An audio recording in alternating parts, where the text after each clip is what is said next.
And then a big brown shark came. And then a big brown shark came. Oh God. We'll just get whoopings played in the tub like that. Like, why are you doing that? You're gross, first of all.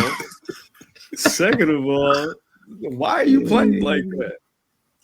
Tell me, what's wrong with y'all? How y'all doing, man? What's going down? Y'all good? I'm great. Blessed and highly favored. Hey, so what are the odds that The Rock shows up to the DNC? I mean, he got to. What are the betting odds? If that racist Terry shows up, then somebody got to counteract that. Oh wow! Cause what a piece of human garbage! Like how you gonna question somebody's ethnicity or their race when you're literally an Italian man with skin darker than mine? Who's more confused? I didn't. Come on, man. Was that was at the Republican convention like a couple weeks ago or something like that? Nah, that was just like a couple of days ago. He was like, "Is she Indian? Is she black? She's a chameleon." I'm like, "Bro, hey." And then he was chameleon. Like, I want to. Yeah, he said she's a chameleon. He's like, "Yo," and then he followed up, "Y'all want to see me leg drop this hoe?" He didn't call her a hoe, but he might as well have. He said, "Y'all want to see me leg drop her? Y'all want to see me body slam her?" I'm like, "Hey, yo, threatening to do bodily harm to the sitting vice president of the United States is crazy." Especially somebody who's missing 3/4 of their spinal cord. Like, bro, you ain't got no spine no more, dog. You 6'2". Used to be 6'8", allegedly. Yeah, you had to take parts of my back out because I kept doing the leg drop. I'm like, man, you ain't got, man, your bones will turn into pure racist cocaine if you try to do something like that. Yo, Vaughn said that The Rock got to show up at the DNC. Hey, didn't he just do like a whole thing like back at WrestleMania? He was like, "Yo, man, I hate cancel culture, man. Cancel culture is terrible." He was like on Fox News or something talking about it. I'm pretty sure he did, but I think he also said something about he hates politics too, though. So niggas be trying. But why? But like, bro, did his whole show like surround like he was gonna be the president? I'm like, but you hate politics. All right, bro, you got it. Hulk Hogan skin darker than The Rock, and then calling somebody a chameleon. Yeah, you're a C word too, Hulk Hogan. A couple C words. Chameleon, war tortle, tentacle, blastoise, Yeah. That Pokemon rap, boy. We used to wait for that one. That's Blastoise. Like, yeah. Bro. And then a big brown shark came. That was a Gyarados. Sorry. What's up, Bill? What's up? What happened? Shut the fuck out. Big brown shark came. That's the guy I play that anytime. Oh my god. What you guys want me to do, man? I hope you guys are having a great day. We hit the button. I'm having a great day. Oh, hit the button? You want to just go ahead and get into it? All right. Yeah. He said, all right, cool. You got it, man. The big red button came.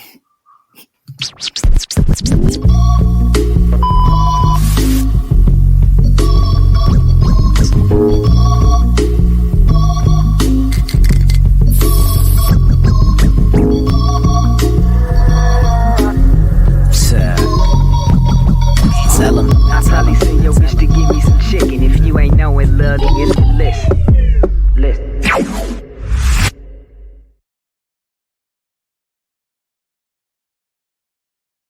And then the PE3 came. Oh, I'm sorry. All right. My bad. I didn't mean to start that off like that. Oh, no, I'm saying it all night. I just watched a video of an alligator dragging an alligator, and the alligator that was getting drugged, it was dead, first of all. And it was like twice the size of the alligator that probably just smoked his boots You feel me? So, hey, man. Nature is crazy. Bruh, I seen a fight. They had a video of a bear beating the bear shit out of another bear. Like, I saw that too. Bruh, Cuz was just like, Go chunk. chewing on Cuz, man. Chewing on Teddy Ruxpin. Like, I don't know what was going on. And I seen it wasn't a meerkat. It might have been a meerkat. It was something. It was one of them little things. It took down a rabbit? No, not a king cobra. Oh. It was just like, it kept messing with it. The cobra's like, hey, bro, back up. I bite you, bro. I bite you. And he was like, hey, do something. I messed that episode of Meerkat Manor. It was crazy. Bro, seen a jaguar drag a whole crocodile out the sea, you know what I'm saying, by his head, you know what I'm saying, after biting through his skull right in front of his kids. And they were like, damn, they go moms. I seen a tiger fighting a tigress. I was like, bro, this is crazy, cuz it was like, all right, man. Maybe that's too much. No, man, bro, I seen a whole group of lionesses, man, attacking this one male lion while the new male lion just sat and watched, like, damn, cuz, them used to be your girls. Yeah. The circle of life. Did you see the what is it called? The prequel to The Lion King? Did you see like the plot and everything for it? So they were like Mufasa was really brought into his pride. They're not really brothers, and that he took Scar's spot as being like the rightful king. I was like, damn. So he had reason to be a hater? That's crazy. Is this real lore? Did they just kind of pop this up out of nowhere? I feel like this is new. Like this a remix. This has to be like, this is like episode 1. This is like the one when Jar Jar Binks came in. Yeah, this is the Jar Jar Binks movie of The Lion King. This not like when the old Aunt Viv got swapped out for the new Aunt Viv, and it didn't really make sense for y'all to have dark skin and light skin kids. Yeah, that was kind of, and Nikki was black as hell too. That's what kind of threw it off. Like at least they lasted more than one season. Remember when they switched out the Harriets on Family Matters? 10 episodes. The last 10 episodes, and they canceled it. And that nigga never came back. All right, let's go ahead and get started. Ladies and gentlemen, people with jobs, people without jobs, middle class, upper class, high class, all that, cats, snakes, chickens, ducks, elderly people and workers, we present to you another edition of the Public Enemies podcast. I believe this is episode 319 of the best things since wrestling. I go by the name, oh my God, Graham, here with the Waco Kid and Big Match Jizzle in the building. What's going on with my guys, man? What's good?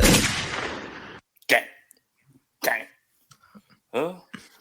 Man, happy to be alive. Anytime you wake up breathing, it's a blessing. Remember that, y'all. Anytime you don't wake up dead, I like that.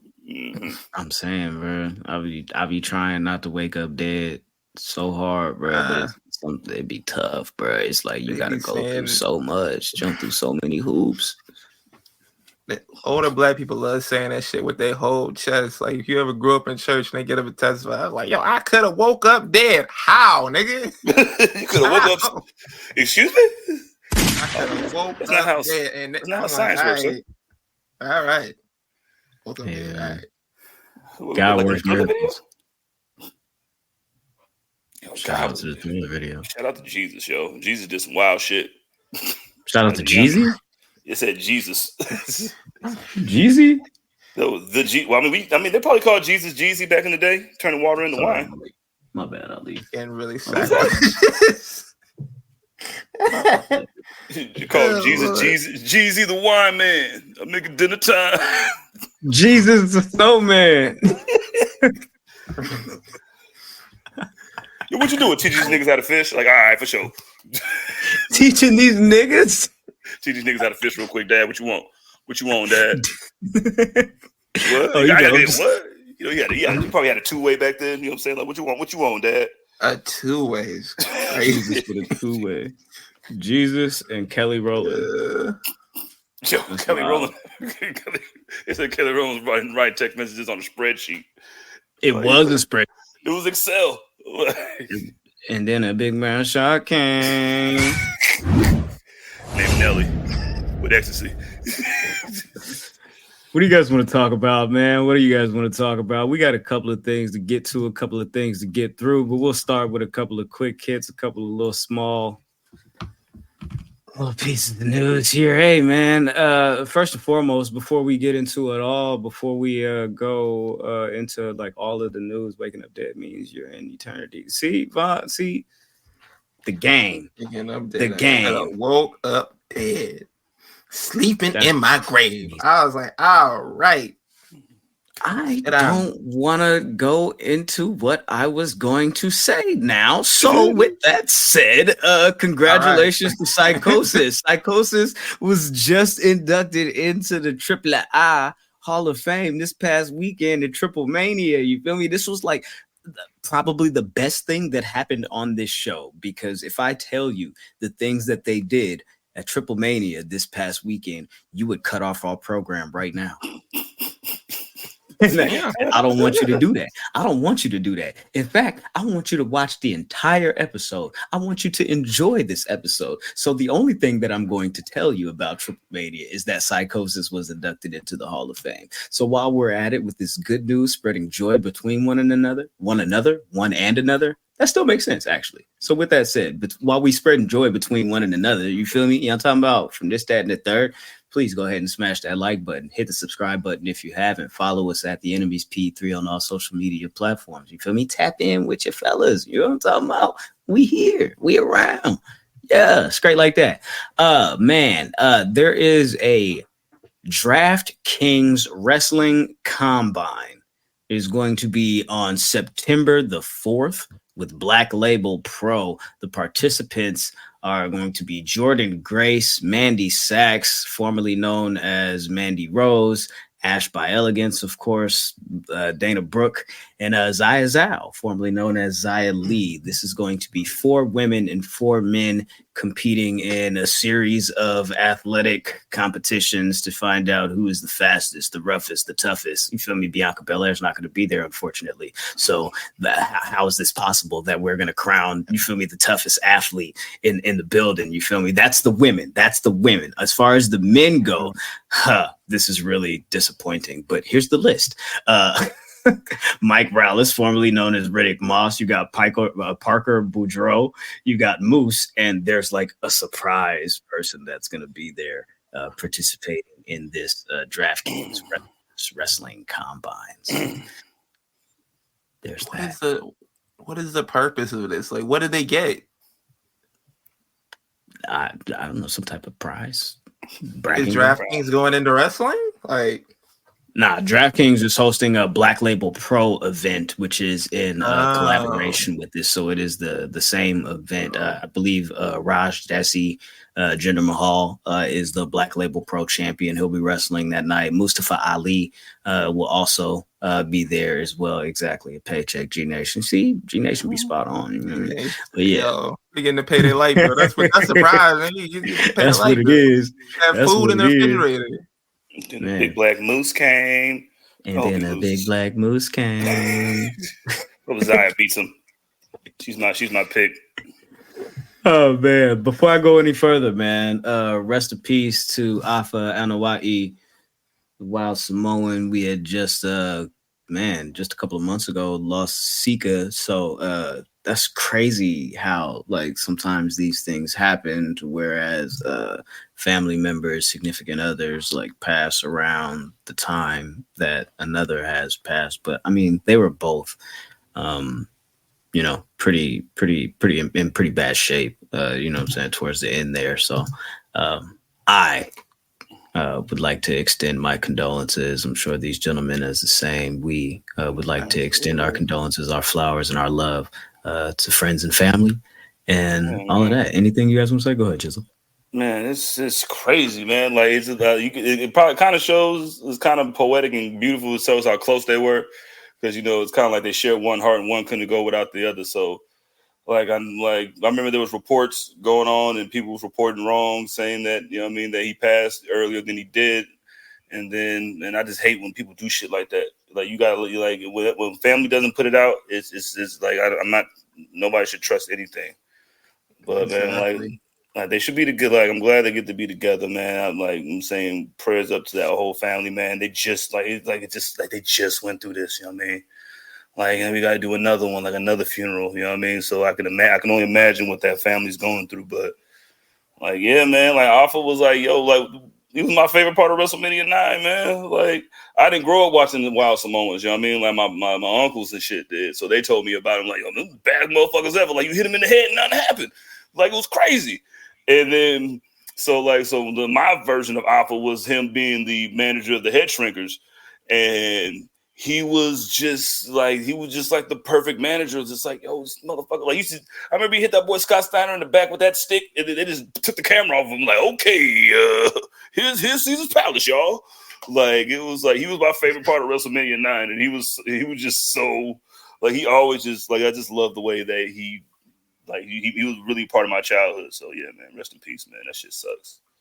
Yo, big facts. And like what you said about people like reporting it and falsely reporting on it, it's not even just the fact you're falsely reporting on it. It's like, because I think it was Dave Meltzer who had said that he had passed away, and I think it was like some of his family was like, no, he's still fighting. And instead of making the correction and making an apology, he was like, yeah, but he's battling. I'm like, that's such a dickhead thing to say. Like, you could have just deleted your like original tweet and be like, yo, my bad. But instead, like, you put it out before anything happens. Like, I hate to see TMZ do that, because you don't never know. Maybe they'll fight. Maybe they'll end up coming out of it. But you putting that on them and everything like that, you don't never like speak that on somebody. And I feel like when you do, you need to clear it up instead of trying to be like, yeah, but my point still stands. I'm like, fuck you, man. Big action. Oh man, that's crazy. Yeah, Dave, figure it out, bucko.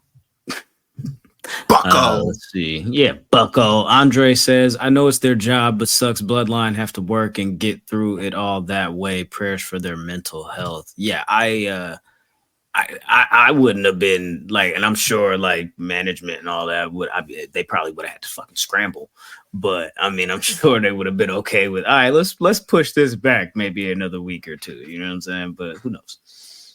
Who knows? You feel me? Who knows? All right, man. What are we doing, dog? What are we doing? You feel Shout me? out to Vaughn. Yeah, it was the best match of WrestleMania 9 because that shit was ass. You know what I mean? He was the only thing that saved it. That was a second match. You know what I'm saying? We had 7 more matches of ass, so at least we had that going on. Yeah. Jizzle, what's worse? WrestleMania 9 or WrestleMania 11? Oh, definitely WrestleMania 11. And that's what people don't talk about. WrestleMania 9 is bad, but WrestleMania 11 was terrible. Like remember the Lex Luger, the United Powers, him and British Bulldog, like we were there. We were there. Why? Jonathan Taylor Thomas was there. Bob Backlund was JTT. JTT. Oh, I just can't wait to be king. See how that comes back around? Big Brown Shark came. Big Brown Shark came around, back around, and that was Jason Weaver. That song, that nigga was just the boy. It was Jason Weaver. You feel me? Big action. Yeah. Oh, no, Banks says, "What have y'all talked about Jada Parker yet?" We will. My champion. I don't like the enthusiasm in CJ's voice when he said that. I don't like that. Oh man, I don't like that. About NXT a while, man. Oh, now you want to talk about NXT? Oh gosh, right. That's when we want to talk about NXT. But before we get into NXT, before we get into anything else, this is a major sound the alarm, major wrestling weekend. AEW in their 5th year, of course, is going to have All In London, 2nd time in a row, back at it at Wembley Stadium. Are you guys excited? Are you guys excited? Are you guys excited for All In this weekend? AEW, 2nd time around. This is the 3rd All In event, you feel me, all together, but the 2nd under the AEW banner. Are y'all excited for the show? No, I'm excited about. What are you excited about? I'm excited that it starts at 9 a.m. That's the pre-show. Damn, what? Oh, Well, at least it'll be done at a decent hour still, though. Hey. The pre-show, yeah, for sure. The pre-show was 2 hours long, but West Coast, it is going to start at 11 a.m., I believe, or might have been. I don't know about that. I seen 9 a.m. You said, I remember, think 9 or something before, like the pre-show starts at 9 our time, so it was like, I guess it's noon for everybody on the East Coast and been in Baltimore. So, yeah, man. Cisco. Do you think Cisco's going to be there? Oh, yeah. What's this? Grant got to play the sound. For what? You got to play the sound.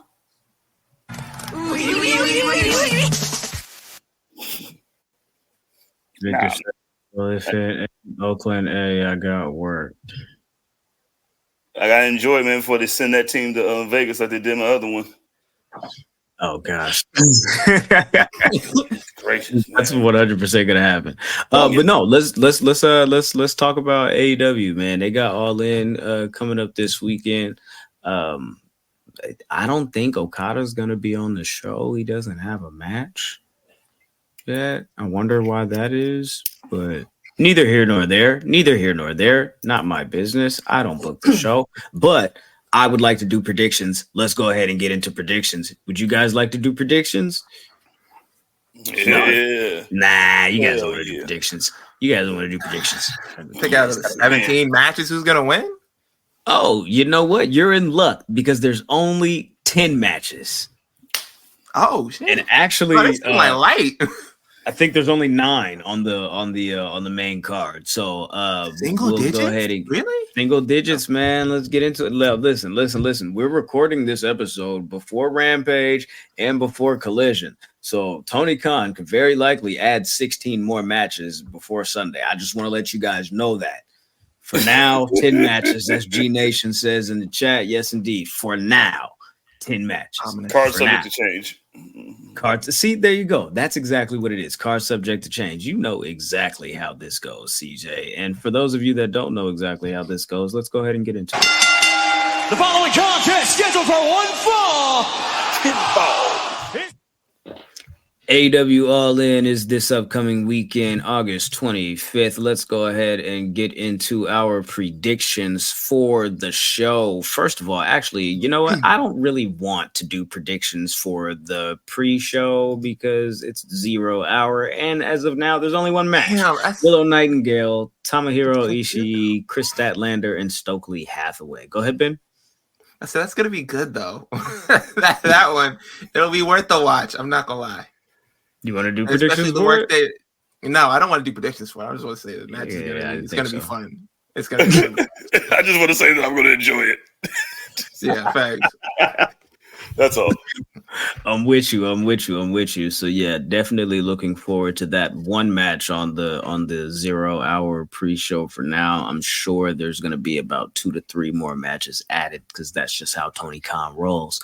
But let's go ahead and kick off the main card and our actual predictions with what I believe is the best women's division story that they've had in AEW thus far. It is Timeless Toni Storm defending the AEW Women's World Championship against her former protege, the Glamour Mariah May. What are you guys thinking here? I think you might be right in your statement. I don't know. Think you're right. I think you're right. What else you point to when you talk about the best feud that the women's division has had thus far? I mean, you could point to Thunder Rosa, Britt Baker. That was a pretty good rivalry. Toni Storm, Jamie Hayter, kind of, you know what I'm saying? I thought Serena Deeb and Thunder Rosa was dope. But this one seems a little more, intricate, like you said. You know what I mean? Like, this might be the best one of there. Like, I like, yeah, man. I think, let me get to my prediction. Let me stop fucking talking and shit. Yeah, let me get Mariah May by nefarious pinfall. I think Mina comes to shout out to Mina too. Yeah, I think she comes down and helps. I think she chooses the side and helps Mariah win. Yeah, I'm gonna have to go Mariah May by pinfall too. I think it's time. It's definitely time. I agree with you guys. Mariah May for the win. I'll say by pinfall as well. So across the board, everybody's going with a new AEW Women's World Champion to be crowned here. We go from the likely best story that the women's division has ever had in AEW to I don't know, the worst story that they could possibly put on right now, which is Chris Jericho, who's defending the FTW championship against Hook. What do you guys got for this? I don't know. Why they got this nigga a cool eye patch yet? Like, why you got his face covered like he plays the drums in 17, like in the French Indian War or some shit?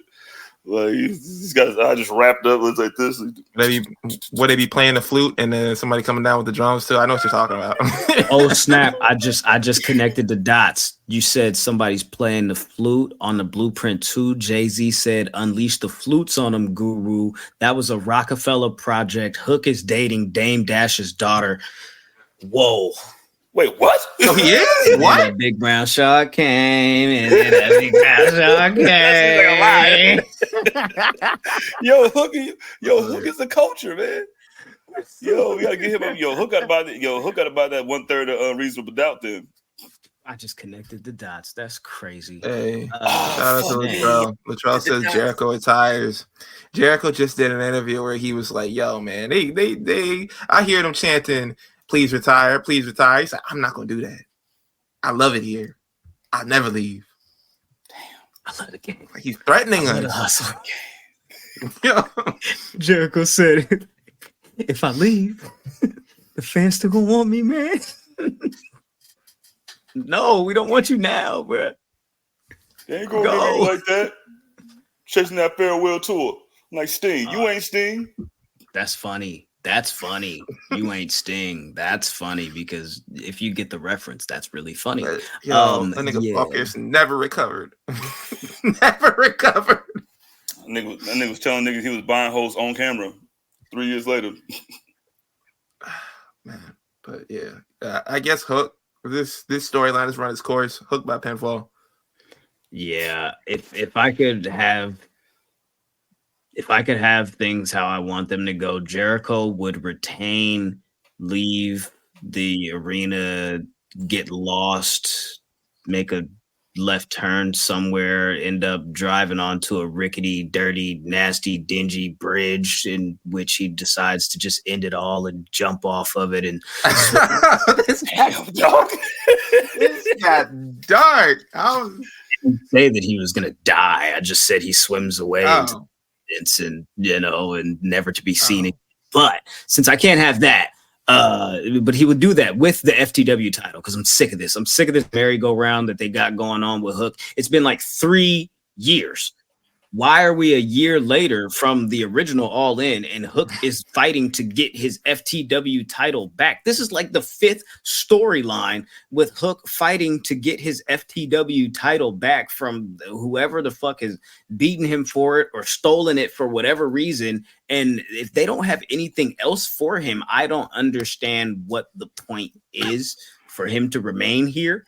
But that's contract shit. And if this is the best that they've got for him, fuck it. This is the best that they've got for him. Give Hook the title back. Please end this by pinfall. Shut it down. Damn, Yo, Spot and Chase U just waiting for him, man. They just waiting for him to get that scholarship and Chase U. Actually, I'm gonna go submission. Damn it! I was just about to say that shit. You bastard. Hook by submission. Yeah. Yeah. Oh yeah, that's right. That's right. You're right. Submission. I mean, he could pin him, but you know what I'm saying? I think it'd be better if Jericho taps out. Yeah, and that's just me thinking without being biased about Jericho. I think it's better if Jericho taps out. Give him the Hook mission. You know what I'm saying? What do they call it? Red Rum. Oh yeah, I gotta switch it to submission. Ben, see. Remember when I kept changing my pick when I was Ben, y'all. See. Look, he said I wasn't accurate. He said I wasn't accurate. I hope you guys enjoyed the opposite day episode. Maybe we'll do it again one day. Yeah. Oh yeah, when y'all see my gram, cuz, oh man, I'm gonna give me some fake dreads and everything. Cyclops is better than Wolverine. Real quick, says FTW not even a real title. Hook just out there fighting for nothing. Don't do that. Cyclops is better than Wolverine. That's his birthright. It's true though. Like, why are we fighting birthright. so hard about this? But is there a bonus of the winner's purse? Because AEW doesn't recognize this as a championship.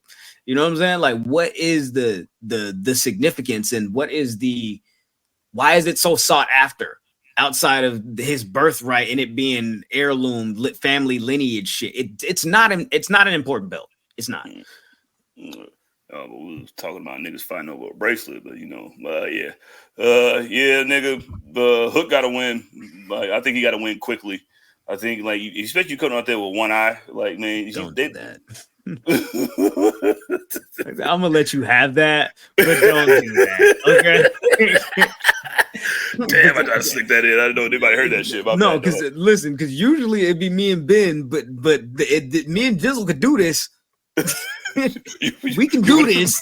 You want to battle? You want to battle bracelets and belts? And then a big brown shot. All right. Oh, boom.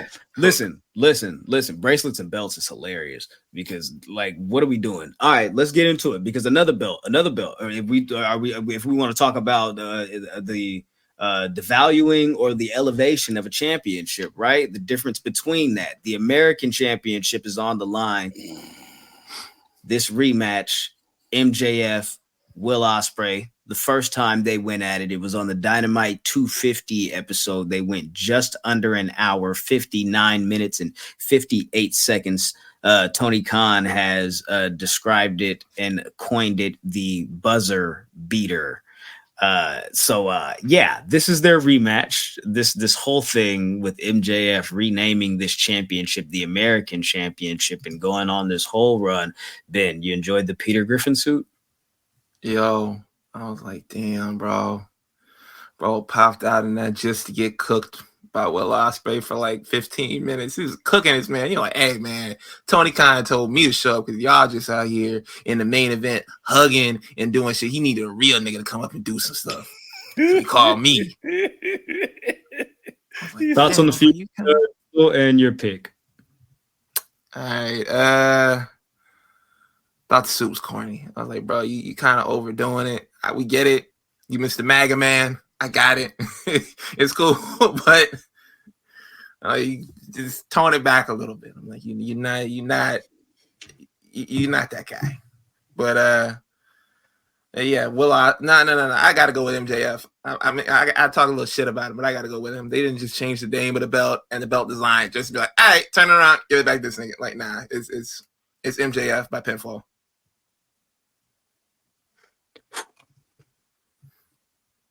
Yo, Got all that to say this. I was just about to say that shit. With that being right, said, and I hate it. I said all that to say this ass nigga, man.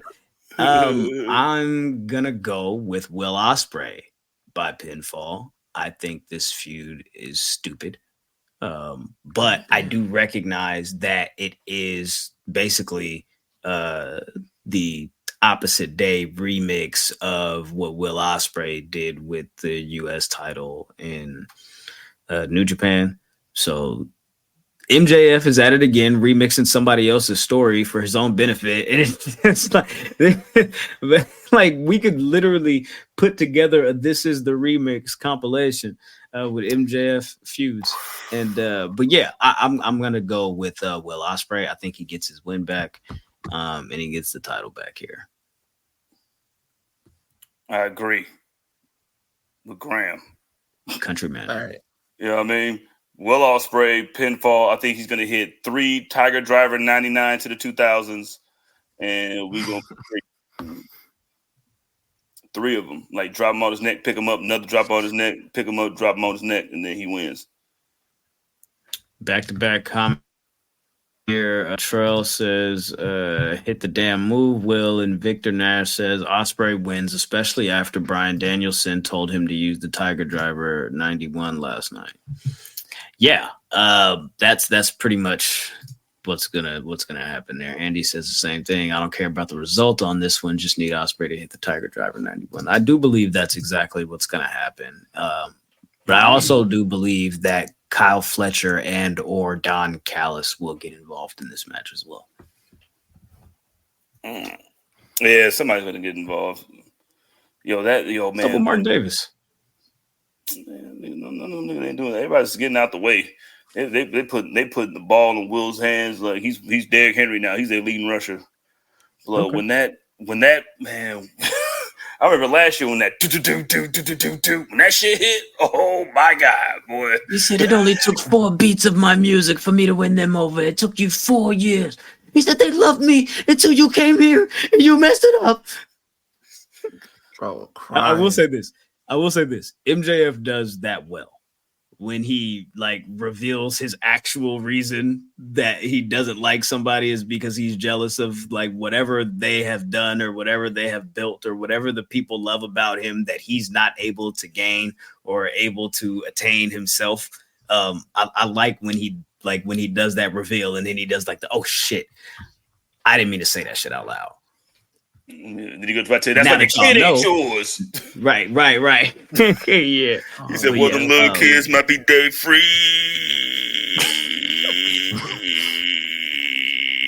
Don't make it day free. All right, he got to pull up in the MJF Express too. That's the last piece of the puzzle in England. You got it. The MJF Express in England. You got it. Okay, and this is All In London. They have an All In London ladders match is what they're calling this. For the trios championships. 4 teams. Damn, there's going to be 12 niggas in there.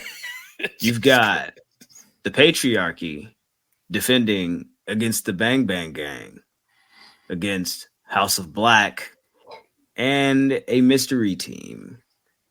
Now, because I am who I am, and I know how Tony Khan operates, I'm going to provide you with a spoiler. Okay. If you don't want the spoiler, I don't know what to tell you if you're watching this live. Skip ahead, put your hands over your ears. No, you can't skip ahead if you're live. Skip it to the future, Ben. But if you're listening on Apple, audio Spotify, listeners too. Y'all might want to skip ahead. You feel me? But on Collision this upcoming weekend, there will be a match to determine, as they announced on Dynamite. Top Flight and Leo Rush will face off against Pac, Wheeler Yuta, and Claudio Castagnoli in a wild card and Cardiff Trios match to determine the 4th team in this match. Yo. The winners of this match are Pac, Wheeler Yuta, and Claudio Castagnoli. So they will be added to this match to face off against the House of Black, the Patriarchy, and the Bang Bang Gang for the AEW Trios Championships. Again, this is a London ladders match, so the titles will be hanging above the ring. Who do we got to walk out of London as the Trios champion? London ladder. So what's the difference between a London ladder and a London coat of spotted tea or something? Like, they all got literally. All the ladders are shaped like Big Ben. All ladders go straight up one way. Yeah, they like this with a flat top. This is how they're gonna stack all 3 of them together like a little pyramid. You got to run up them motherfuckers. Listen, man, the house niggas got to give me something, goddammit. So I'm picking them. Jesus, please win. Like, God, I want them to win so bad. So I'm picking the House of Black. Patriarchy. I don't want this to end. I want it to be over.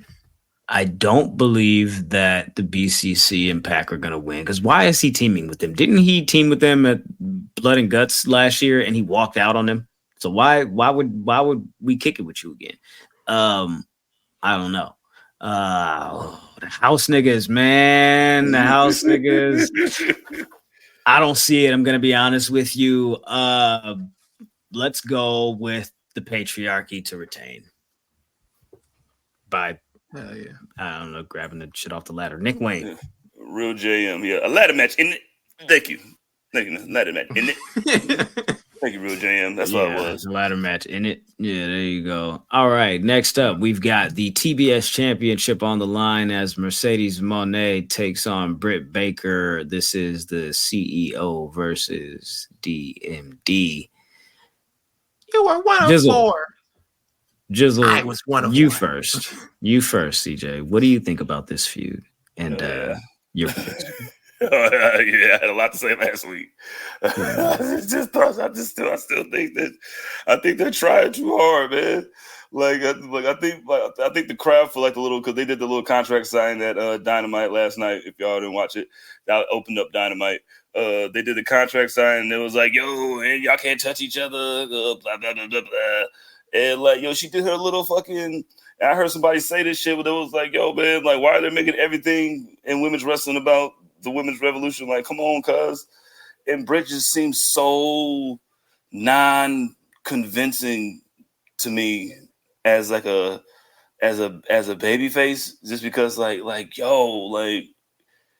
think she has the same problem that they said Mercedes had when she got there, when they were just trying to maybe she can you want to boo her. I just want to boo her.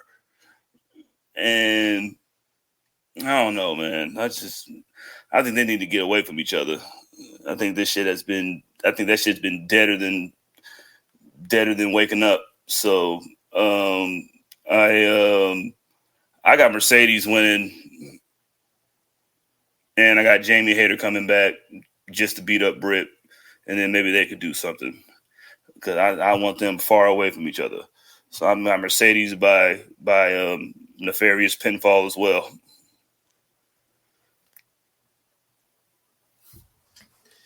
I'm gonna go Mercedes by submission, because it's CJ, I had high hopes for this rivalry when it came across the board.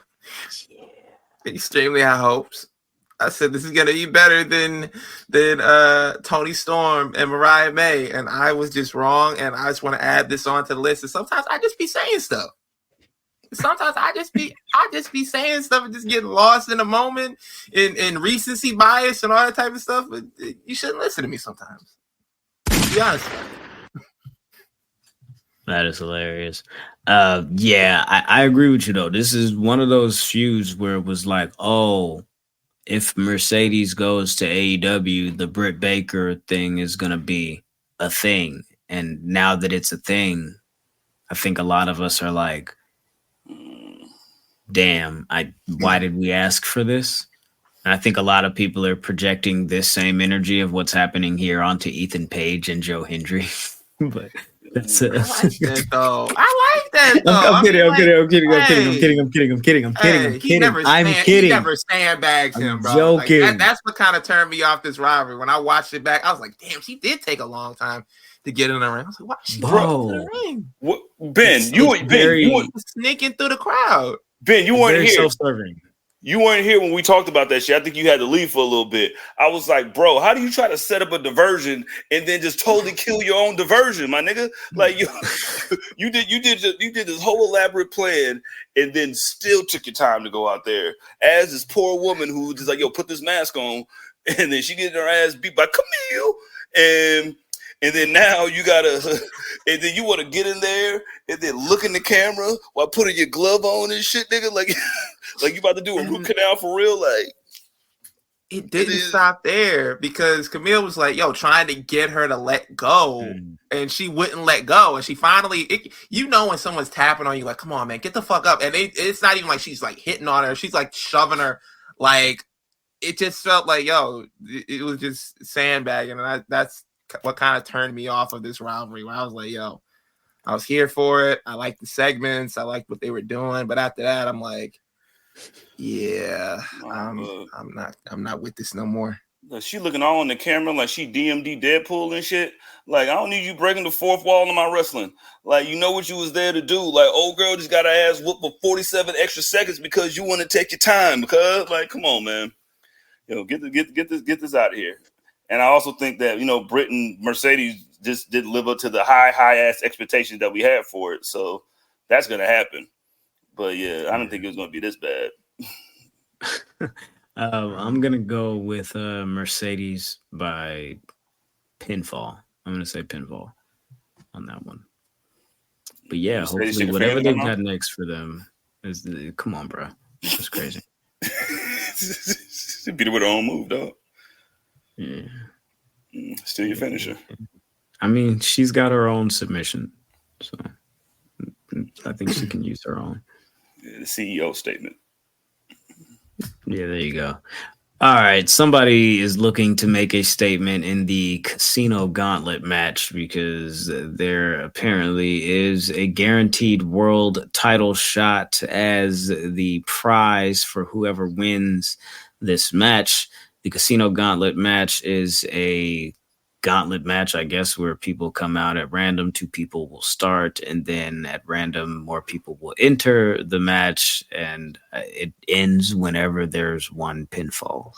So, as of now, we know that Kyle O'Reilly, Orange Cassidy, and somebody else is in the match. Hangman, Mark Briscoe, there you go, and Evil Uno. Yeah, you got smoked. Dog shit. He's like, hey, nigga, you in this match? He was like, yeah, I'm competing in this match. Bah! Now you're not. Yeah. So there's that. Chicken. Is there? I mean, because this is where you could have your surprises, right? This is where you could possibly have your surprises. You could have John Moxley maybe return. You could have Shane McMahon pop up. You could have, damn, you saying Shane just made me forget of who I was actually going to say next. It just fucked me up. But yeah. Yeah, there you go. Ricochet. Apparently, we've got news from Fightful Select. They're reporting that Ricochet has signed a multi-year deal with AEW and could possibly head it towards London this weekend for some type of involvement on the show. As of now, we don't know that if he's wrestling or appearing in any fashion. Last year, Mercedes was the guest of honor.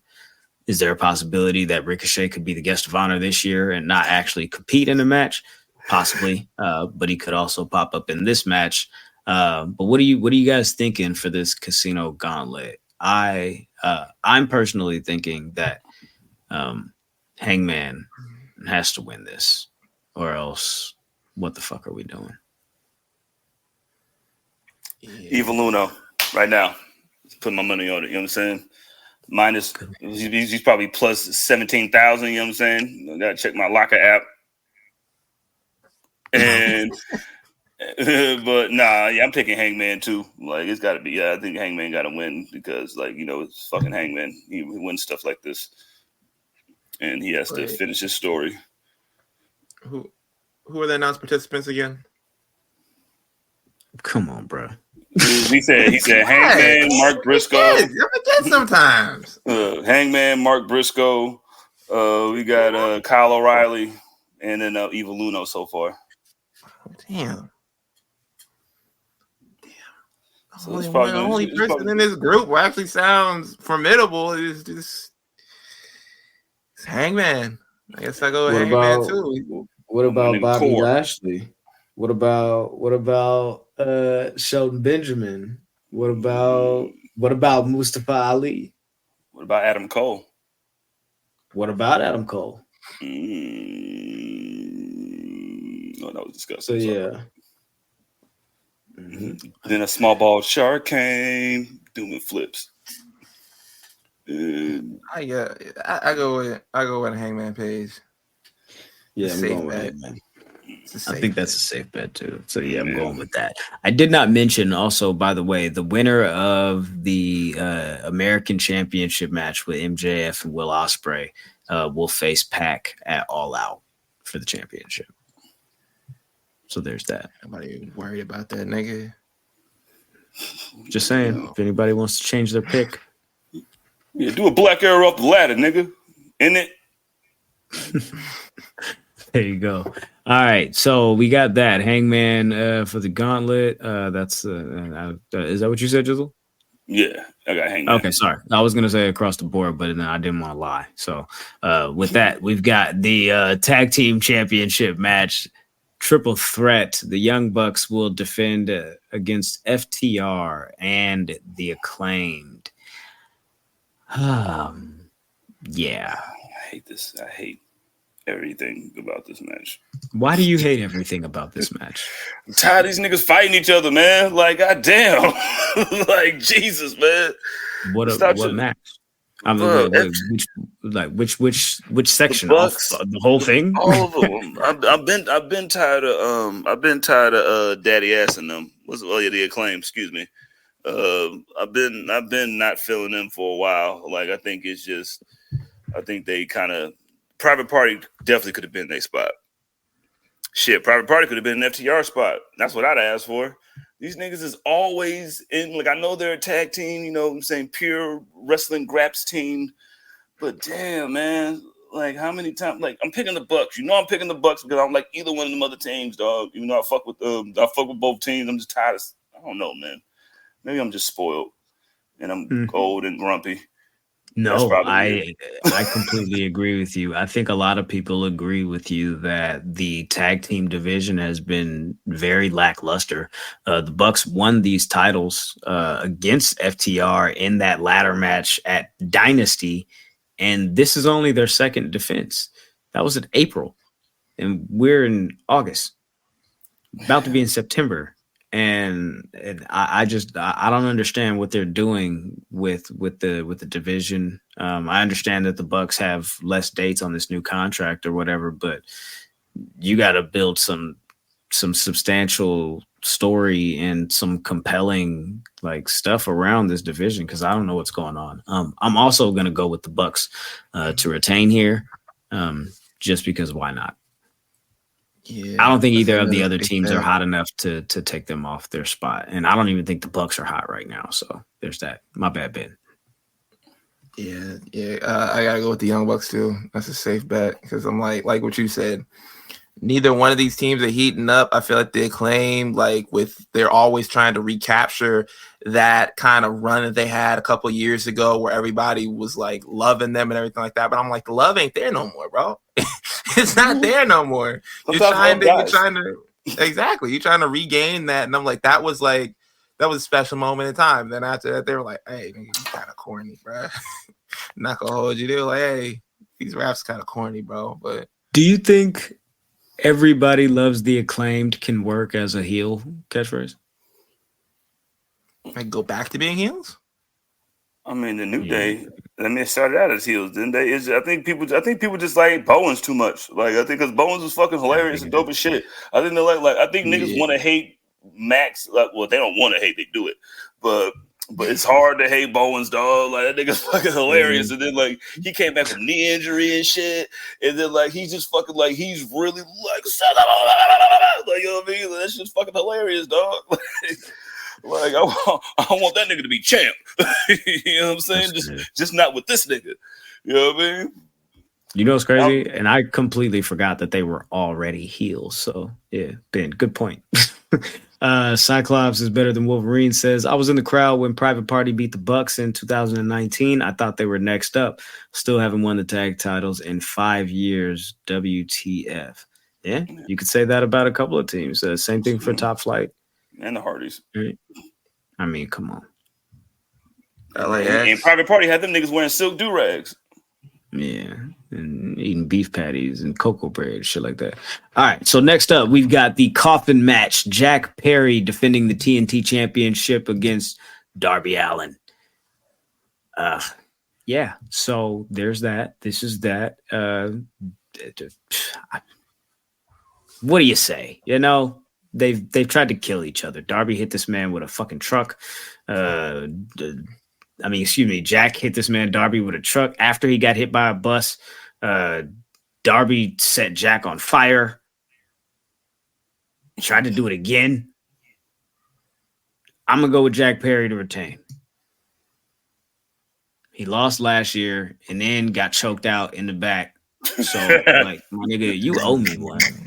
So kind of gotta give you one. you kind of got it. Everybody gets one, right? Everybody gets one. There you go. Scapegoat got scape choked. Yeah, I'm picking. It's a coffin match, so you just gotta put him in the coffin. Yeah, I got put him in the coffin. R.I.P. that dude. Bucks by pinfall. Sorry. Yeah, that's not a ladder match. It should be. It's not. But whatever. Because the trios is the ladder match. Okay. I got fucking Jungle Jack winning. I think he sets the coffin on fire afterwards too. Ooh. I'm not mad at that. Nigga. Like when Kane set the Undertaker on fire and they like disappeared. And then like when he came back, it was like the lightning bolt hit the stage and then there was a coffin and he popped out. He set the whole shit on fire. They opened that shit up and he was like, "Where is he?" He was gone. Okay. Undertaker been escaping caskets since '94, dog. You thought that was gonna keep him down? Hell no, man. What you talking about? Crazy. All right, cool. So we got all that going. Did you make a pick? Didn't even get I didn't make my pick yet. Let me see. I was saying I go Darby. Darby. Gotta go Darby. Keep in mind, Darby has a AEW World Championship opportunity at Grand Slam. Just want to think I gotta leave with something. Yeah. I feel you. Like he ain't getting that title. He ain't getting that one. Next match is the main event. It is for the AEW World Heavyweight Championship. This is the final countdown. Title versus career. Swerve Strickland defends against Bryan Danielson. Boy, have they done everything to telegraph what's happening here. Mm-hmm. Oh, you seen the shirt? They got a shirt? No, I'm talking about the shirt that he wore when he was talking that shit yesterday. That was the same shirt. That wasn't even the same shirt. I know, but it was similar. The same design, bro. It was similar. This nigga got a million. Hey, he got a million flannel shirts. I wanted to say that so bad, but I didn't want to ruin the moment for everybody. No, this nigga got a million flannel shirts, right? Just like it wasn't the Blue Lives Matter shirts. He got the same amount. He got like the ones like Dexter got in the lab with the boots and everything like that. He just be going through each one. I'm like, yo, which one I'm gonna wear today? It's having to be this. I don't want to be with the guy either, but you know, the Doug Funny shirt. Yeah, like it's. In other ways, they're playing this like kind of too close on the nose, where they're like trying to swerve you, like, yeah, he's gonna lose. He doesn't really need the championship to solidify his reign. I mean, solidify his like career in AEW and all that. I'm like, he's definitely winning. I gotta go, Bryan Danielson. Bryan Danielson by pinfall. It's like same. Bryan Danielson is your new AEW champion. That's what I'm expecting to see at the end of the night. Man, fuck that. Cool. I mean, it's not lost on me. Look what he's doing though. Look what he's doing for the second time here. Big stadium show, right? Bryan Danielson main eventing, or you know what I'm saying, shining, using his light, shedding some of that on a nigga, even if the nigga don't always, you know what I'm saying, be supporting the supporters that support him. You feel me? And you know, whatever. But I see what Bryan Danielson is doing, and I appreciate that. And yeah, that's all well and good. However, since the roles are reversed and Swerve is the champion, you know, it's like you're kind of taken away from us. Why are you doing that? Sorry. Yeah. Go ahead, Jizzle. What are you I doing? got Swerve, man, violently. Like you got like 9 kicks to the back of the neck. You know what I mean? With that, this what you're saying definitively. This is the end for Bryan. I think he's finished. I don't think he had nothing here. The same way he said that this won't, like, he was like him winning the belt is not going to help his legacy. Like, I don't think he got nothing to prove. Like I got the main, like, he's main evented the biggest shows in 3 different companies. You know what I mean? Like that's the big, like, you know what I mean? Like, what else do you like? Old GOAT Danielson ain't got nothing else to prove. And I think the perfect way to go out will be fucking just, you know what I mean? I think he's such a wrestling purist and just like one of the guys that you go out on your back paws and like I think he would just try to do whatever because he probably heard how I've been thinking. I'll be thinking this Swerve. We were talking about other niggas' title reign. This nigga Swerve reign has been Mexican brickweed mid. So like I think this shit could help out. Give him a little notch on his belt, and then because they've been just forcing this shit so hard for him to be a bad guy that that him beating Danielson on his last night in front of everybody will be dope and will be a good notch for his title reign. And I think him and Hangman got to be for the belt. It got to be for the belt. So I'm picking Swerve violently by pinfall. I just don't see. I don't see Swerve being the guy that retires Bryan Danielson. Yeah. All due respect. I don't see the Baron Corbin being the guy that retired Kurt Angle, but That's because his hands were being held. It was like, yo, you got to let this nigga retire, even though they had a bunch of other, like, more suitable people to do it. That was just Vince doing his bullshit, just like, yo. Let me ask you this, though. I understand that Bryan Danielson may not have anything more to prove, right? However, Bryan Danielson is a really loyal person. He speaks so highly of what the importance of AEW is to the infrastructure of the wrestling business, right? And why that was one of the main reasons why he came over was to help provide some balance and some parity, right? And so for him to say, yeah, I don't really have much more to prove. You're not even under contract to this company right now. So, like, what's the best thing that you could do to give back to them? Win the fucking championship when we're at the tail end of this rights negotiation deal and get us over the hump. We've already got the fucking deal, but when we make the fucking deal and the announcement, we want to make it a fucking splash. And when everybody looks at AEW and says, oh, this has now been valued at this, that, we want Bryan Danielson to be the world champion of this company and fly the flag.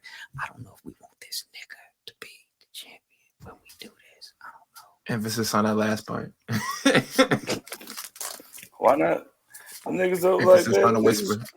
They just wait. They just buying time till Kenny Omega come back anyway. So listen, I think you have one shot to do Kenny Omega and Kazuchika Okada, and that is next year at All In Texas, or else let it fucking go. But when it comes to Bryan Danielson and Swerve, I think Bryan doesn't end off his career. I think he does win the title, but we don't have to sit here and argue about it all day. Do they play Final Countdown for his music? 100%. Oh, definitely. 100%. That's the name of the match. You know that song's coming. Yeah, for sure. And it's going to play after, just like they did at that one shit. You know what I'm saying? Where they explain it. You know what I'm saying? It's all good. They're gonna turn it off. They're going to get their money worth, for sure. They're going to get their money's worth on GLD. Yeah, so that's what we got there in regards to that. Update on Ricky Starks. Freeway. Yeah, there were reports earlier this week that he might possibly be a free agent. Tony Khan confirmed on the All In media call that Ricky Starks is still under contract to AEW. So I don't know what you guys want to do with your fantasy booking and all of that shit that you were thinking about Ricky and NXT or wherever the hell you wanted to have him slotted. It ain't happening right now. I don't know what to tell you. I'm gonna put the stop to that. It's like, I own this nigga. Like, no racial shit. But yeah. Hey, bro. Bracelets, belts, blacks. That was bad. I shouldn't say that. All right, cool. So speaking of blacks, Black and Milds, I used to smoke those. Don't do it no more. Please don't smoke Black and Milds, people. Don't smoke cigarettes. Don't smoke tobacco, really. But I mean, I smoke with weed. You feel me? So I'm just saying. I'm letting people know that they shouldn't do that. You know that you shouldn't do that. I'm not encouraging your bad behavior, brother. Yeah. If you want to end up talking like Kane, you know what I'm saying? Stop smoking Newports. All right. Nah, can't tell you many So episodes this nigga been late for. He's like, all right, man, I'll be back in a second.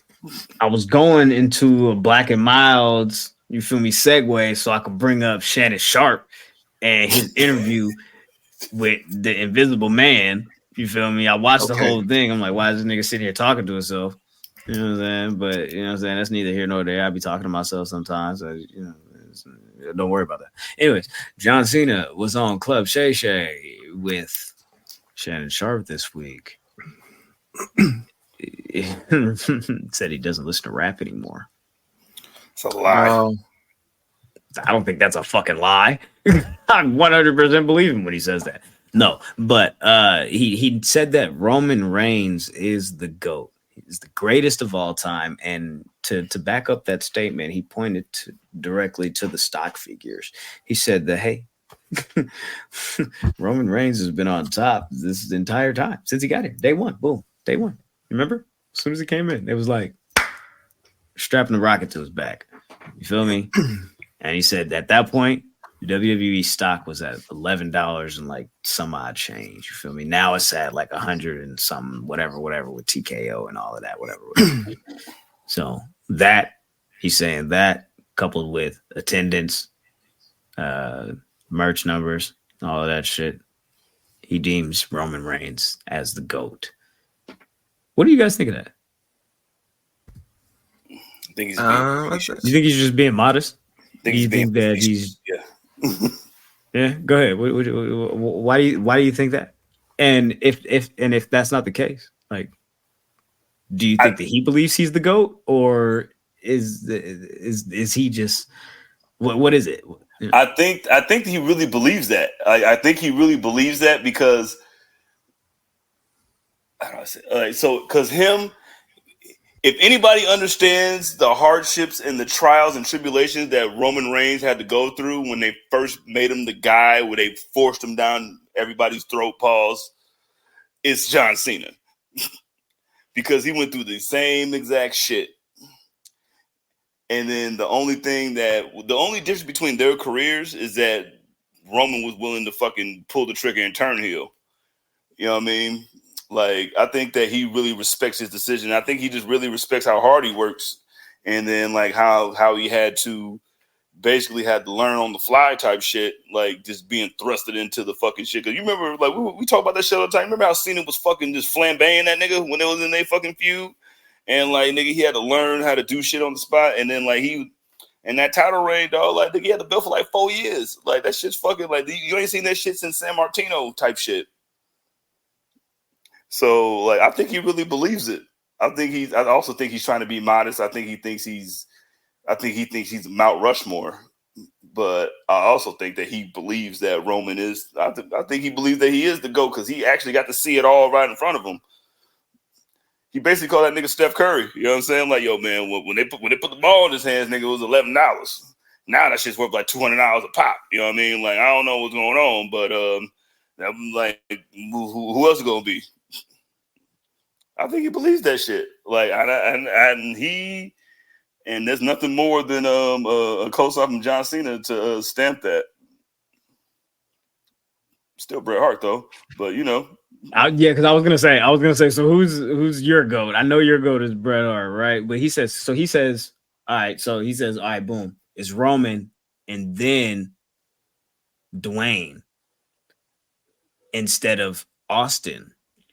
So I'm trying to figure out how that works. If you're pointing directly towards numbers, how does it get more numbers than that? Yeah, you know what I'm saying? How do you say that Roman's numbers are better than The Rock's, but The Rock is second, and then you feel me? Like, how do you disregard Austin? Do you know what's so The Rock and then? I'm sorry to interrupt, bro.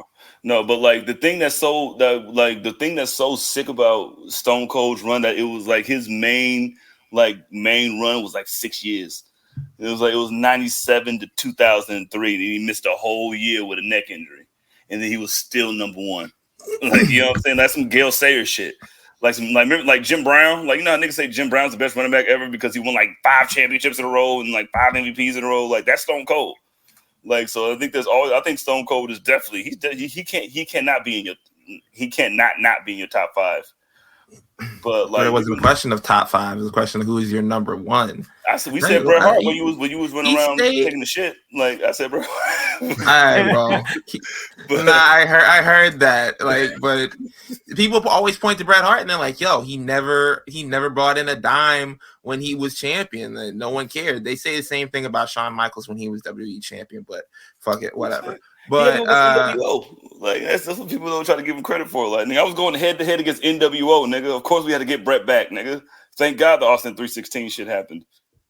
What I can see about him saying Roman is the GOAT, he said it in many different aspects. And I think the main one was that even though the company was like trying to push him in the direction of being a babyface, and the crowd wasn't going with it, I think he understood that from where he was at a point where he was going through the same thing, where the crowd wasn't with him being a babyface. So he kind of understood that pain of like, okay, well, they're still pushing you this way. You're going along with doing what they want to do anyway, and you're still bringing in money. You're still doing in numbers. Your merch is still doing well, even through all of that. I think he recognized some of what was in his own run in Roman's run as champion. I think he also appreciated the fact that he was able to stand his ground and flip the character and kind of prove to them like, yo, I can be something else. I can be someone else. I don't have to be just a babyface. I could bring in just as much merchandise money as I could,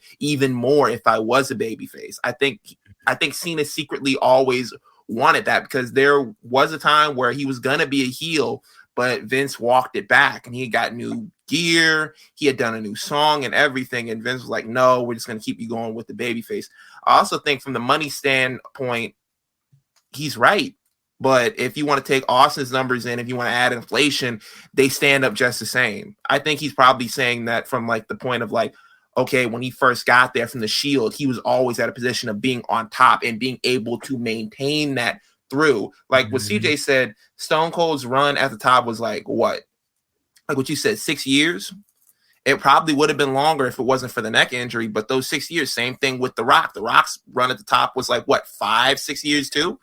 So Roman is doubled that, and it's always been a top spot at WrestleMania, a top spot on the card for whatever pay-per-view was going on that month. So I think he just like, okay, well, he's seen it through continuously, and it wasn't through like spurts, and there wasn't like, okay, well, we're having kind of like second thoughts about you. Let's put you in the mid card. It was just straight through spots in either the upper mid card or the main event.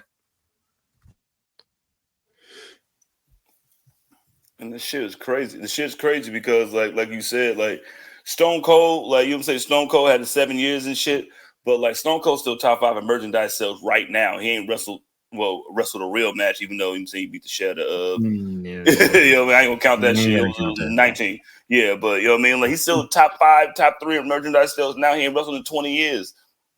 You know what I'm saying? Like that shit is like the state. I think Roman would then be the same. Like me and Ben agree on like, yo, I think John sees a lot of himself in his run in Roman Reigns. And I think that he sees how Roman Reigns' run is right now, because I think his prime, I don't know what his prime is, but like I think his character prime is hitting right now. You know what I'm saying? And I think he hit it when the bloodline shit first started. And like he sees that shit like, damn, if I once you start doing that shit in your head, like, yo, if I'd have did this, yo, if I'd have did that, you know what I'm saying? Like, who knows what could have happened? Like, I think he really means that shit, only because like I think he's his big homie. Yeah. Well, I mean, he could use some help from the big homie. Shit, the fuck? Yeah, nigga, get beat up by a nigga in a walking boot. It's my cousin, nigga. Somebody gotta help this nigga P. Like, goddamn, like a super kick with the boot on, bro. Like, why would you do this to this man, bro? Like, what the fuck? So Roman tried to come back again, and get the Ulafala. You thought, You thought he would. You thought he would. All right, yeah. I guess not. But what happened? Then the big brown werewolf came. Yeah, you feel me? Look at this. Look at this. First of all, this shot is just dope. You feel me? You thought he was gonna get the little Ulafala necklace back, and then it got smacked across the face. You feel me? With the boot. You feel me? Jacob Fatu had that man looking like eyes bugged out, all types of ism. You feel me? Like, why they standing over the boy like this? The OTC, man. You feel me? The man, you feel me, got beat up so bad he took off his shirt and had another shirt up under it. The same thing, man. Such nigga shit, dog. How can you not love that, man? But yeah, bro, like so next time we see Roman, it's likely going to be the debut of SmackDown on USA. I think they said they took him off of that. You think they took him off of that? I think That's I heard something of that September, I believe. I think they said they removed him from his next couple dates to try to sell this Jacob Fatu ass whooping. I mean, that's 3 weeks from now. What the fuck do we need? What else? I don't know. I don't know when this movie coming out. I don't know if he had to do some promo for this movie that he just did or whatever. But I think it was like they removed him from his next his next date on SmackDown. It was supposed to be the 13th. I think his next one was supposed to be the 13th, but they took him off of it. Okay. If I'm wrong, yo, please feel the correct. Yo, look at that shit, man. He just took a sip of Sprite from McDonald's, and it is exactly how I feel. You know what I'm saying? Oh, yeah. Why don't you ever tell the audio listeners what you're talking about? When you react to like what's on the screen, you never say what you're talking about. I mean, if you use context clues, but if I was listening to you, I would be like, "This man's an asshole."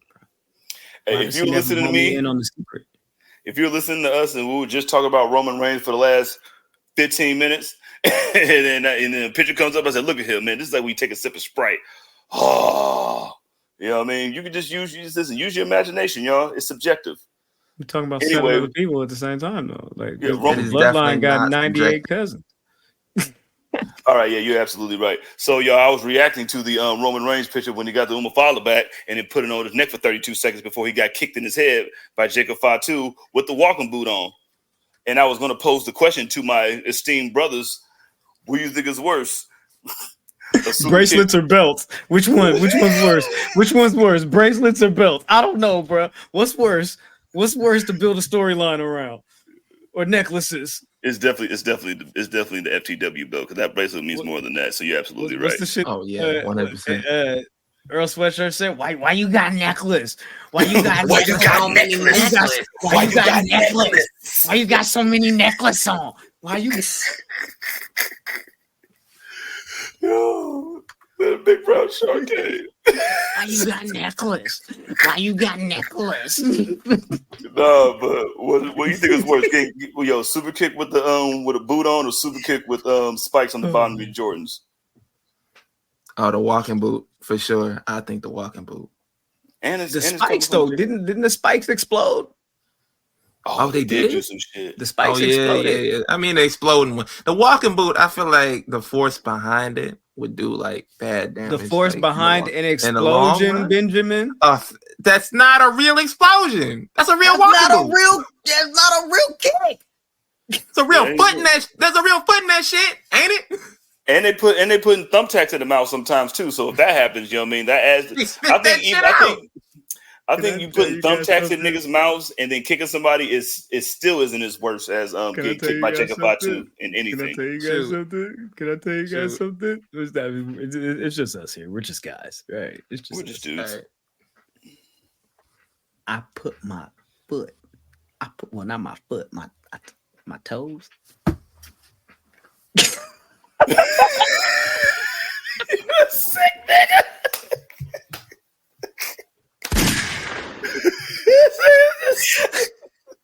Yo, Roman Reigns might be the GOAT for real. I can tell where this is going. Bang. Hey, listen, I'm with you. You're my brother. I got tired of doing it this way. So I was like, Try something different. Pinky toe. All right. It's like when I'm just saying when you like, all right, she was on her knees and then she leaned back and started playing with herself. And I said, my foot is right here. Well, game is on. For the love of God. Yeah, no, put it back on here. For the love of God. The No. rest of the story. No. Graham got to finish the story like Cody. No, what are we talking about? Graham, We're talking about the bloodline. That's what we're talking about. We're talking about the blood. all right. And you did the kid and play dance in there, like.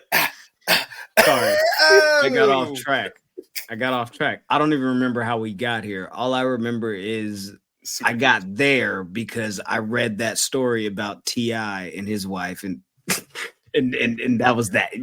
So, yeah, but anyways, neither here nor there. Back to wrestling. Roman Reigns needs back. Keeping him off TV, yeah. I was just about to go there. Yeah. But keeping him off TV is the best option. And then bringing him back whenever they do the debut on USA Network, it works because usually when those debut episodes happen, they're like, okay, we have people from Raw, we got people from NXT, and everybody comes through. And that'd be the great opportunity to have him kind of reconcile things with the Usos. It's like, okay, now I got y'all all in one place.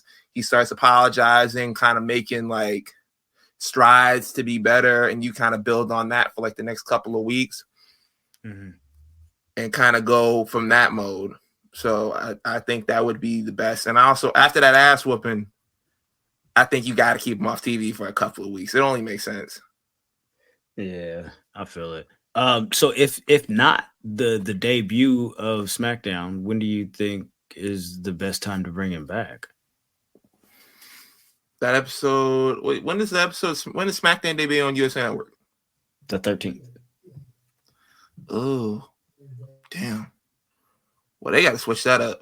I guess maybe. If they don't bring him back, then I guess have him pop up on Monday Night Raw. Just have him pop up on Raw. Talk to Jey Uso. Maybe Jimmy comes through and they trying to work it out that way. Either way, you got to create some type of avenue for him to get over, some type of loophole for him to get over to Monday Night Raw or Jay to get over on SmackDown for whatever way you got to run it.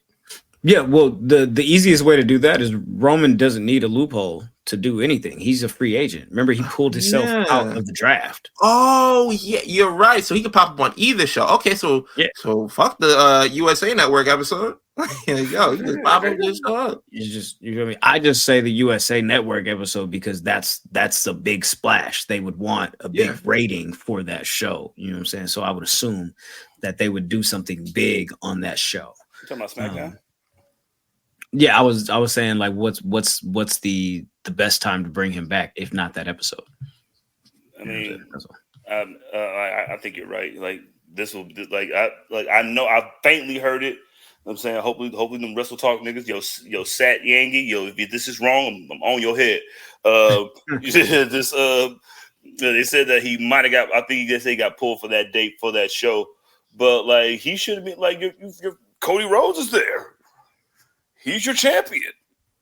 That should be enough. Be there. That's enough. You know what I mean? LA Knight. You know what I'm saying? The big three.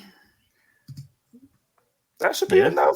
You know what I mean? Like you already built your marketing dollars on the backs of black people. Anyway, but you know they're not just going to have SmackDown superstars on the debut episode on USA. You know they're going to load that show up with a bunch of people.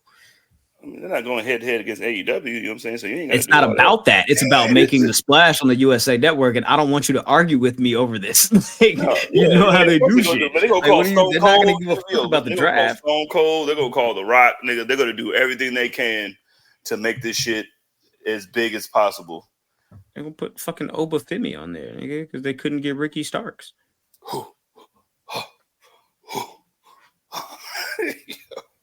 It's a matter of time before he gets over there and beats up everybody, and then y'all really gonna be mad. They announced the Intercontinental title tournament on Raw. Braun Breaker as a new opponent coming up. I believe that's probably going to culminate just in time for Bad Blood, probably. The Clash at the Castles when? They had that in June. No, I mean what's Bash in Berlin? Excuse me. Next weekend. Yeah, it's probably gonna be for fucking Bad Blood. You're right.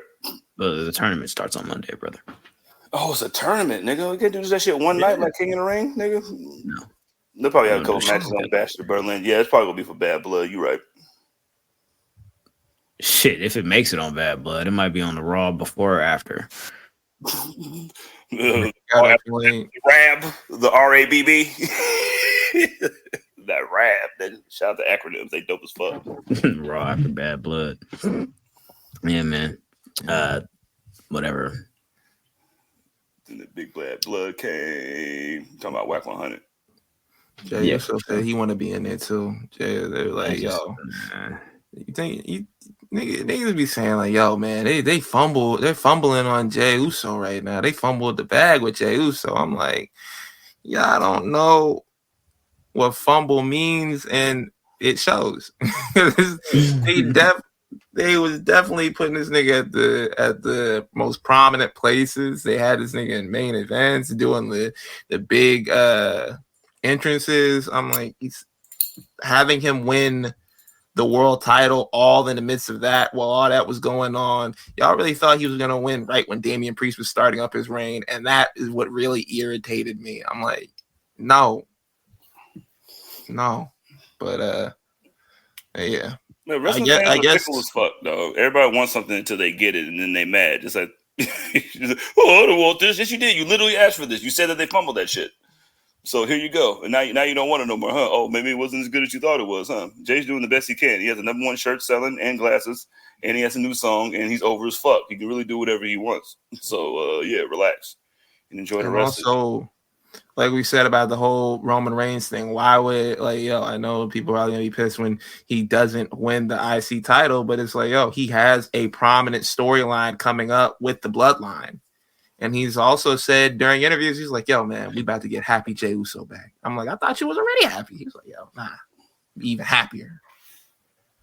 And then, like, you can't ask for the shit that you asked for, nigga, while asking for the shit that you asked for before, and then you get it. Niggas was begging for Braun Breaker to get that belt. And then now that he got the belt, you want Jey Uso to take it from him. If he takes it from him, you're going to be complaining about that shit. See, you niggas just need to shut the fuck up and watch the fucking wrestling, all right? Then shut the fuck up and then be mad because you're never always going to get what you want. Nobody gets what they want always, you know what I'm saying? It's subjective, you know what I mean? And every single thing, just be happy with what you're getting. It could be worse. God damn. Subjective. It's not subjective. That's his word for the episode today, Ben. Subjective is not, nigga. Just be happy that you're here. You guys are fucking just crybabies, dog. Just be happy that you're here. It's crazy. For real. At least you get the vote. Oh man, I'll beat the shit out of fucking Hulk Hogan, nigga. Like, if I see that nigga in the streets, cuz I swear to God, I'm gonna kick him in his knee. Cause you can't chase me, nigga. Seeing Hulk Hogan in the streets is crazy. Oh, man. He gonna call you like, he gonna find like 3 different ways to call you a nigga. Oh, he gonna call me a moon cricket. Like, he gonna call me a jigaboo. Like, oh my God, man, it's gonna feel. You can say all that shit you want. You'll say, "Well, I'll stomp you in your back, nigga." Like, but yo, man, we were just saying stuff like that. It was a part of the times. I'm like, all right, bro, all right, whatever. That's just how it goes. That's just how it goes in Florida. Like, no, not really, nigga. In Tampa, like, so, yeah, okay. Jada Parker. What about? Shut your mouth. All right. You mean what about Jada Parker? She is the #1 contender and my champion. You know what I'm saying? She was in a #1 contenders gauntlet. Speaking of gauntlets, you feel me? You know what I'm saying? She won the gauntlet to get the opportunity to face Roxanne Perez, my second favorite champion of all time, until she wins it. She's #1. September 1st, No Mercy, you know what I mean, in Denver, you know what I mean, with a Jokic jersey on. Like, I don't know if they accidentally turned her babyface, but or it's just like the Bianca Belair effect. because something about, you know what I'm saying, wrestling fans love strong black women. That's all. Something about that shit, dog. She got to change the finisher. She got to. That finisher is definitely horrendous. has to finish. It's not good. But hopefully she has a good showing here against Roxanne Perez, and maybe that'll be the wake up call. Be like, I can't go into this match with Roxy and do this fucking finish, but I gotta come up with some dope shit. P, you feel me? Maybe HBK got something in the tuck for her, something like that. You know what I'm saying? What about that elbow drop I used to do? Yeah, I think Roxanne's the perfect person to bring it at her too, though. I think she's a perfect opponent. What do we think about Bubba Ray saying Roxanne Perez isn't ready for the main roster, and Booker T saying, "Hold on, bro, I don't see none of your students out here doing nothing, bro. Don't be talking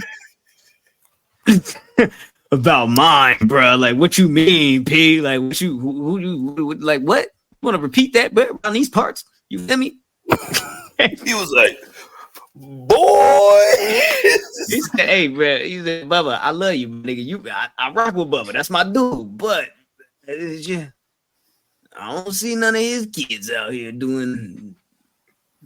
Damn, bro, that's crazy. I mean, like, she a prodigy. Like, what are you talking about, bro? She's not ready for the main. If anything, she's 100% ready. Like, yo, she just doing side missions in NXT, like elevating the brand right now. Who's ever ready for the main roster when you get up there? Hold on. When your side missions are about to be Stephanie McCure and Julia, I just like what are we talking about, brother? Like what do you mean she's not ready? That's crazy. It's like, oh, I'm just down here. It's like when you beat 2K and you get all the stuff to do to go in the Hall of Fame and you just out here just winning more championships. Like, that's exactly what it is. She's already gotten what she needs to get. I mean, like, who did they just call up to the main roster for the draft? Isla Dawn. I remember. Kiana James. She's definitely better than Kiana James. Aaliyah. She's definitely better than Kiana James. Aaliyah, for sure. She's better than Lacey Evans right now. She ever was at any point. She ever was. Yeah, for sure. Like, come on, dog. Like, yo, Bubba, listen, bully, Bubba, Aces and Ace, nigga. Stay on the radio, man. That nigga's all right, bro. It's crazy. Yeah, that's why Joe Hendry has earned. That's crazy. Joe Hendry earned himself an NXT championship match against Ethan Page. That's also going to be going down in Denver on No Mercy September 1st. That's a cold ass picture of fucking Ethan Page too, dog. Like that nigga, like he off them 30s. Look at my boy, man. Oh, he do look cooked. He do look cooked. But oddly enough, so the fuck does Joe Hendry. He that nigga's off of D. Hey, that nigga look like how Nelly looked like when he got arrested. That's I ain't got no ecstasy on me. Like, yes, you do, big dog. I can hear the back teeth grinding in the back right now, dog. It's good. All right. Oh, hey, how much you think Skip Bayless will let them use the old Undisputed theme song for this with Lil Wayne, No Mercy? How long you think he would just let them use this shit for, like, I don't know, maybe 10 bands? He need it. Yeah, he definitely need it. Like 10 bands, and then let me be a backstage announcer. So, what do you think about LeBron James' legacy? First off, I'm Trick Williams, and think about to beat Pete Dunne. Where does Trick Williams fit on this No Mercy card? He doesn't have a match. He got to fight Pete Dunne. Maybe a rematch him and Bruce Wayne. Him and Bruce Wayne. Because look, I'm like, kind of scaled Trick back a little bit since he lost the title. I think they definitely did that without saying that they did that. But I think Trick is just so fucking. He had to make room for these two guys. Gotta make room for Ethan Page. Said nobody else. White man. And Joe Hendry that don't even fucking work here. Who would you rather move over for, Joe Hendry or Ethan Page? I don't see Jamal Williams singing that nigga song. Like, yeah, just Listen, I like Joe Hendry. He worked that. The thing is here, like, it's like because of the popularity of Joe Hendry, they wanted to slot him somewhere important in his NXT card. However, your North American champion, which is the division that he likely should have been slotted in, that's run by Oba Fitty right now. You can't do They don't that. want to kill him. You feel me? Exactly. So if I don't want to kill this man, I'm not gonna put him in the ring with this nigga who's fucking destroying things. Feel me? And it's, I don't know, man. Like they're not gonna have a 5-star classic, nigga, but it's gonna be a okay match. I hope. But do what it needs to do. Hey, man, this is yeah. You know what I'm saying? Yeah. But Joe Hendry, like he kind of work here now. He calling TNA like dude called his wife in Harlem Nights. He's like, yo, man, I'm with Sunshine now. I'm never coming home. He worked there. He worked there like Ricky Starks worked there. Hey, he calling somebody like, hey. He calling somebody like, hey, man, I'm gonna give you my punching code. You go ahead and punch me in. Yeah, sound like I'm there. Yeah, Joe Hendry treating that shit like Uber. He treating TNA like Uber. You know what I'm saying? Like, yo, man, I do this on the side. You know what I'm saying? But I really work here. You know what I'm saying? You know what I'm saying? Like, I'm treating this shit on the side. Like, bruh, like I'm thinking about, yo, if Ricky Starks goes to NXT, how sick would they be if the first thing they do is Ethan Page versus Ricky Starks, and then it's 2 AEW guys fighting on NXT? They would be like, how are you gonna have 2 WWE guys fighting on AEW? Oh my god, I can't wait. Tune in on the next episode of Wrestling Ball Z. Yeah, I mean, yeah, I ain't really been watching NXT. Still, so you know, I do. I have my opinions, but I don't really have strong opinions about anything that they do. I can't remember these niggas' names. But that was y'all GOAT. He's booking over there. Booker of the year. I mean, come on, bro. The girl's name was Karen Petrovic, bro. You expect me to remember Petranovic, whatever the fuck her name was? Bro, watch this show. Joe Coffey? Who the fuck is Joe Coffey? Who the fuck is that? It's like a made up man, nigga. Look, these Dallas niggas are still here? Swear to God, okay? Swear to God, that's what's up. When you talk about Gallants, I think we ran out of stuff to talk about. What else do you guys got? Okay. Tony D'Angelo is the #1 contender for Obafemi, I guess. See what we're doing. Talking about more niggas. What are we doing? Is there a way? I know Tony D'Angelo is supposed to be the Don, but is there a way that we can consolidate what Tony D'Angelo is doing with Giovanni Vinci is doing? Because I don't think either one of these are going to work on a large scale by themselves or as they are. So merge the families is what you're saying. Merge the families. I mean, Giovanni don't really got a family. But he's supposed to be Italian. He's supposed to be the nigga. He's supposed to, you feel me? But like, I would want him to be the guy of the group, not Tony D'Angelo. I feel like Tony D'Angelo will work better as the muscle for Giovanni. Not the bloodline, but the Nana sauce line. You know what I mean? Yeah, I'll take that. Yeah, put him on the team. And kick the rest of them niggas out. It should just be them two.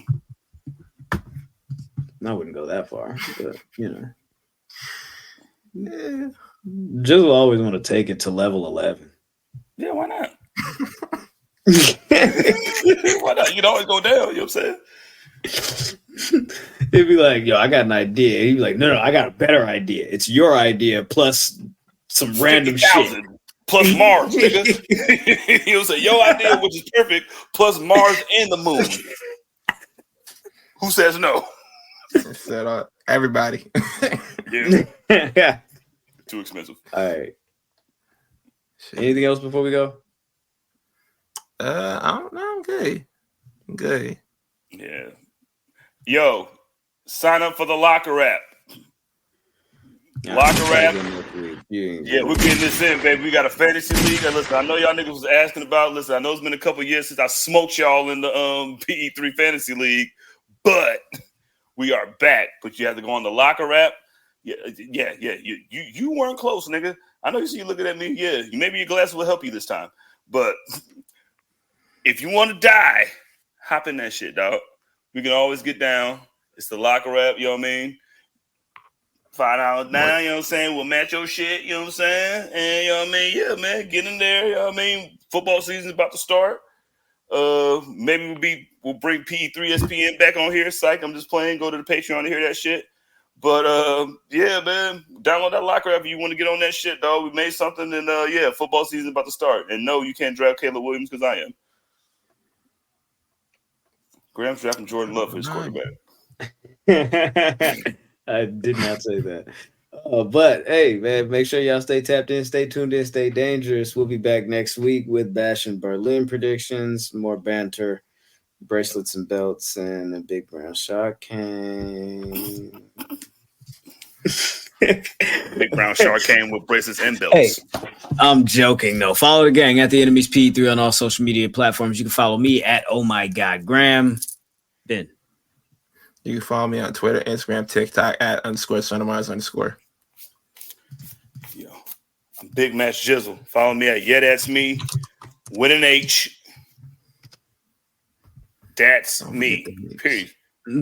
The code is match 50. If you want to join the locker app, search Public Enemies Podcast for the league.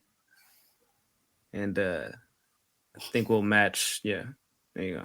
We'll You know match what I'm saying? whatever you do up to $50. So there you go. There you go. I mean, yeah. Football season's here. Oh my God, I was so close. I can't wait. Take care of yourselves and each other. We out. And then the big prize. Some of you gonna go home tonight and feel like you've been robbed. Some of you may get robbed. Some of you don't belong in the category. Oh, no, that was it.